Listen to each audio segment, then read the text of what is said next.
Hey everyone, and welcome back to Joey's Retro Handhelds. I'm Joey, and today I'm going to help you find ROMs and BIOS files to use for all your favorite emulators and be able to play all your favorite retro games on any device. I'm going to break this video up into 5 different sections. The first section is going to be what exactly are ROMs and what are BIOS files. The second section will be where do you find those BIOS files and those ROM files. Third section will be revolving around retro achievements and how that plays into everything. Fourth section will be about ROM hacks and how that actually works when it comes to ROM and BIOS files. And then lastly, I'm just going to share with you some tips and tricks when it comes to organizing your actual library of ROMs. Make it a little bit easier on yourself. This video is for educational purposes only. I'm going to be using freely available links through Google, no other way. Nintendo Switch won't be featured in this video at all, so if you're here for Nintendo Switch stuff, unfortunately it's not going to be in this video. So first off, what are ROMs and what are BIOS files? And the easiest way to describe ROMs is they're games. So it's just a digital form of your favorite retro games, and it comes in many different shapes and sizes, file types. Every console and platform has different file types for it. But the general idea is when somebody tells you to go source your own ROMs, source your own BIOS files, they're really telling you to go source your own games in however which way you can get them. Using PlayStation 1, for example, and there's a ton, you'll see on screen that I have a few different file types on there. It could get a little confusing. In a lot of cases, you can actually use a zipped ROM and that works. Not for PlayStation 1 though, unfortunately, but for other consoles that are not disk-based, a zipped file is perfectly fine. Now I'm going to assume that you legally own the game that you're trying to find a ROM for, because that's really the use case here. And so you're just looking to get that ROM file, play it in an emulator, and just off you go. And just to back up a little bit, an emulator is a program that can help replicate an original console in digital form to let you play these ROM files on your PC, Android handheld, Linux handheld, whatever it is. So you might have heard of a program called RetroArch, and it can emulate a lot of different consoles from arcade and Atari all the way up. Or even DuckStation that does PlayStation 1. There's a lot of different emulators out there. You've probably come across a few. All of these emulators require ROM files, as without the ROMs, they have no games to run, and they don't do anything. To confuse you a little bit more, I showed some file types earlier for PlayStation 1, and now you need to know that not every emulator can play every file type either. You're going to run into a lot of emulators that are only compatible with a few different file types per platform, and so it can get a little bit confusing. I'll share an infographic at the end of this video that gives you an idea of what the more popular platforms are with the file types that should generally work for pretty much any emulator that you come across. So we know what ROMs are now, but what are BIOS files? And to make it easy, BIOS files are basically just digital copies of the original hardware that allows emulators to use that system and emulate it properly. For a lot of platforms nowadays, the BIOS file isn't really needed. Mostly you'd use them to just get that nostalgic jingle, like the Game Boy Advance startup, for example. But for PlayStation 1, PlayStation 2, and some other platforms, you absolutely need BIOS files to be able to run. And if you're watching this video, that's probably something that tripped you up. BIOS files for PlayStation 1, PlayStation 2, and some other platforms that you just really need them to do it. And the reason for these specific platforms needing BIOS files is a bit above my pay grade, but the general idea is these are copyrighted materials. And so if you were to just freely distribute BIOS files, it's a bit of a legal gray area.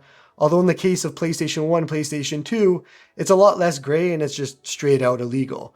So you'll find like PlayStation 1, PlayStation 2 emulators will tell you, go get your own BIOS files. And that's the reason why, is they don't want to get sued into oblivion, of course. So it's on you to grab that BIOS file from whichever way you can. Now, the legal way of getting those BIOS files is to dump your own from your own console. So if you had a PlayStation 1, PlayStation 2, grab some hardware that you needed, you can grab your own BIOS file from those systems. Now, obviously over the years, that becomes a little bit more difficult, so it's a lot easier to just get that digital version.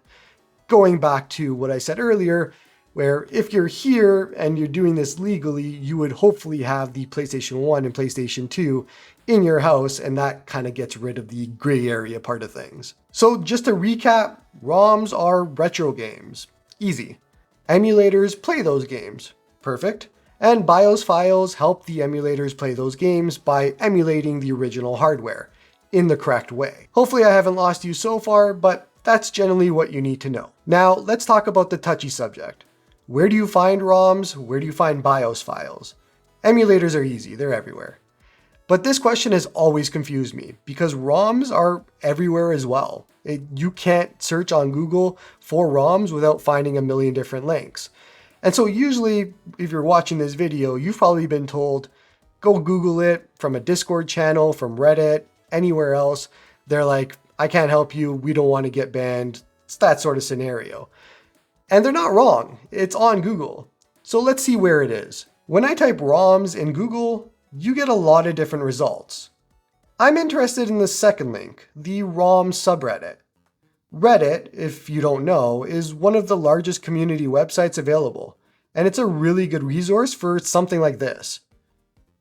This looks pretty promising. It's an entire subreddit dedicated to ROMs, and so it's probably easy to find them then. They have a mega thread, which is perfect, and if we go into there, it's the first two links that we can click. And let's go with the first one. And there we go. We have ROMs and BIOS files everywhere. It's quite possibly the easiest thing you could have ever found on the internet, and all we did was use Google and one search term. Again, I'm going to assume you legally own the games and consoles you're here for. So from here, you can just navigate to wherever and whatever you want or search. Do you want BIOS files? Let's do a search for BIOS files. And look, we have them right here. Do you want specific platform BIOS files, like a pack for RetroArch? Here you go. Click the link, it'll take you to archive.org where all these files are hosted, and off you go. I'm not going to be putting these links in the description, so you can just freeze frame if you need it, but that's really all there is to it. This one section probably answered all of your questions.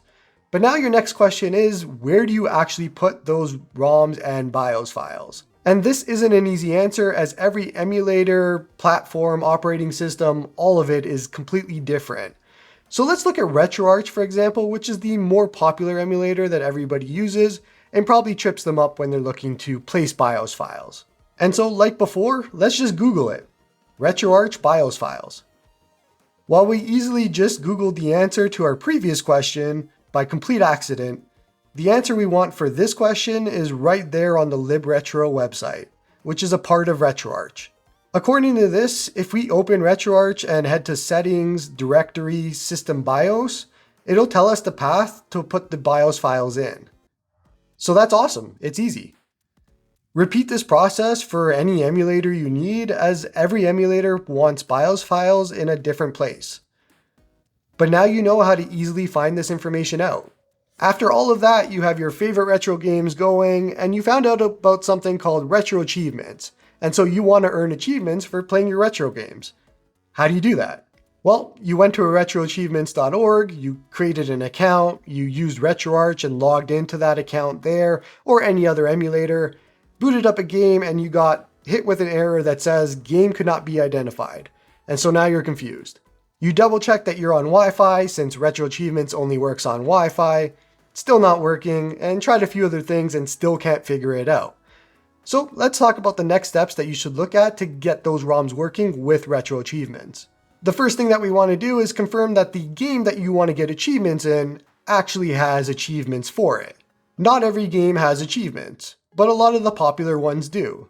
So if you head to the Retro Achievements website and search the site on the right for the game you want to check, you can check this. I'm going to use Pokemon Silver, for example. Now that we're on the Pokemon Silver page, you can scroll down and there's actual achievements here and a full list. So we know that this actually has achievements and we can cross that out as a possible issue. The usual and next issue is that we have the wrong ROM file. So if we scroll down a bit further on the page, you'll see a spot called Official Forum Topic. And if you click that, the first post usually has the information we need. It's going to tell you which ROM file you need and specifically which version you need for achievements. There's usually a checksum or two for you to compare your file, which is basically the unique identifier of that file. And so you can double check that if you like, but we know it wasn't found, so we know the one we have is just wrong. So the better option for you now is to grab the version of this ROM that it's looking for. Usually what happens in this scenario is that you grab the revision 1, revision 2, or some other revision of this ROM file, thinking that it's a newer revision so it should be better, but Retro Achievements is looking for the original non-revision file. And so that's the usual first step. You can just grab that checksum and Google it, and you might be able to find the ROM easily that way. Or head back to my other step in step 2 and take a look and see if there's other versions of that ROM on those websites. Once you find the right ROM and replace yours, Retro Achievements will load and you're good to go. And so we end up here at ROM Hacks, which, if you don't know what a ROM hack is, it's basically something that a group of people or even one person just created as an alternative experience to what the base game was. As a quick example, Super Mario World and Super Mario 64 have an absolute ton of ROM hacks and a whole website dedicated to them with smwcentral.net. Pokemon is another popular one, with tons of ROM hacks available through pokacommunity.com.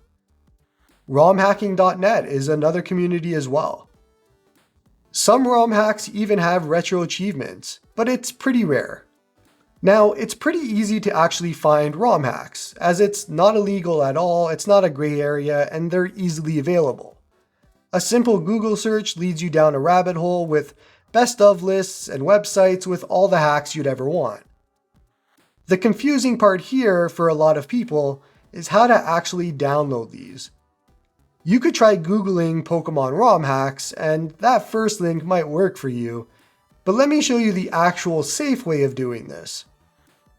Let's say you're browsing Poke Community and you stumble upon a Pokemon Fire Red hack called Rocket Edition, which you don't know this right now, but it's an awesome game and you should play it. You scroll down to the download section, click the link, and you get this IPS file. But from your experience in step 2, Game Boy Advance games are either .gba or .zip. So what is this? This usually stumps people, as this file is something you need to patch onto your existing Fire Red ROM. Remember, ROM hacks are updates to the existing game. So if you go back to legality, it would be pretty illegal for these creators to just use Pokemon assets and then create a whole new game and distribute it prepackaged. But what they can do is provide the assets and resources for the game, and that can be patched or combined onto the original for you to enjoy. A lot of these ROM hacks have different file types. IPS is one, BPS is another, APS, UPF, and so forth. The good thing is we only need two things here. The first is this IPS patch file, and the second is the Pokemon Fire Red ROM. And if you recall from before, the likely scenario most times is the one you want is the original version. So 1.0 in this scenario with no revisions. Most sites and communities will tell you as well which version you need, although in this case the answer is hidden in the comments. So you have your ROM file and patch file, and now the absolute easiest thing you can do next is just Google it. IPS Patcher, easy. We found a program that's available through romhacking.net, which we know from earlier is a community that's around this. Perfect. Alternatively, if you add the word online after IPS Patcher in Google, you could do all of this through a web browser with no programs needed. You point it to your patch file and your ROM file, and you'll get a generated ROM file afterwards. That's the final patched game. You just grab that file afterwards, put it in your ROM directory, and off you go. There's a lot of scenarios where certain emulators won't play ROM hacks, and so you might run into that if the next step doesn't work for you. And like always, just Google it. Google "this ROM hack isn't working," and you might find the answer for a different emulator to use or another option too. Sometimes it's something weird, and sometimes it's just as easy as an emulator change. Lastly, as promised, how do you organize these ROM files? What's the best file extensions? And where do you go from here? I'm going to throw it on screen, and while this is just my opinion, it should provide a very good, easy starting point for you to just build up that library and make it compatible with as many emulators as you can. I'm going to continue with the video, so just pause it here if this is something that you need. For organizing, this is a bit harder of a question. Every device, every operating system, every emulator has their own different way of expecting ROMs. So for example, if you were playing on a retro handheld that's running Linux and a custom firmware, they might want the folders to say PS for PlayStation 1, for example. But if you go and jump over into another Linux custom firmware, they might want it to say PSX. Go over into another one, PS1. So you can see where I'm going with this. There's no actual easy way to organize these lists, as at some point you're just going to have to move them over yourself into the right folder for whatever handheld or device expects them to be. Now with Android and usually Windows, you can put them anywhere. You can create a folder called Joey and put all your ROMs in there and off you go. But for everything else, it's a bit difficult. So what I do personally is just create folders and name them whatever I want on a server so that I have them all easy and ready to be transferred over to any device that I have. So that could just look as simple as an N64 folder, a GBA folder, SNES, and so on and so forth. You don't really need to overcomplicate this at all. The end goal here is just you want a curated library of ROMs that are actually good ROMs and that are easy for you to just transfer over to any other devices that you have. As we've talked about before, the ROM cards that come with a lot of the devices that people buy are just not good quality, and you run into issues with either not saving or the ROM having issues or anything along those lines. So if you follow the steps from today, you can have a really good library of solid ROMs and no issues that you can think of for when it comes to issues with ROMs. And that's going to be it for this one. I hope this video was helpful to you. If it was, check out my other videos. I have a whole bunch on everything to do with retro handhelds and retro devices, so you might find something that you like. Please don't forget to like and sub, and hope you all have a good one.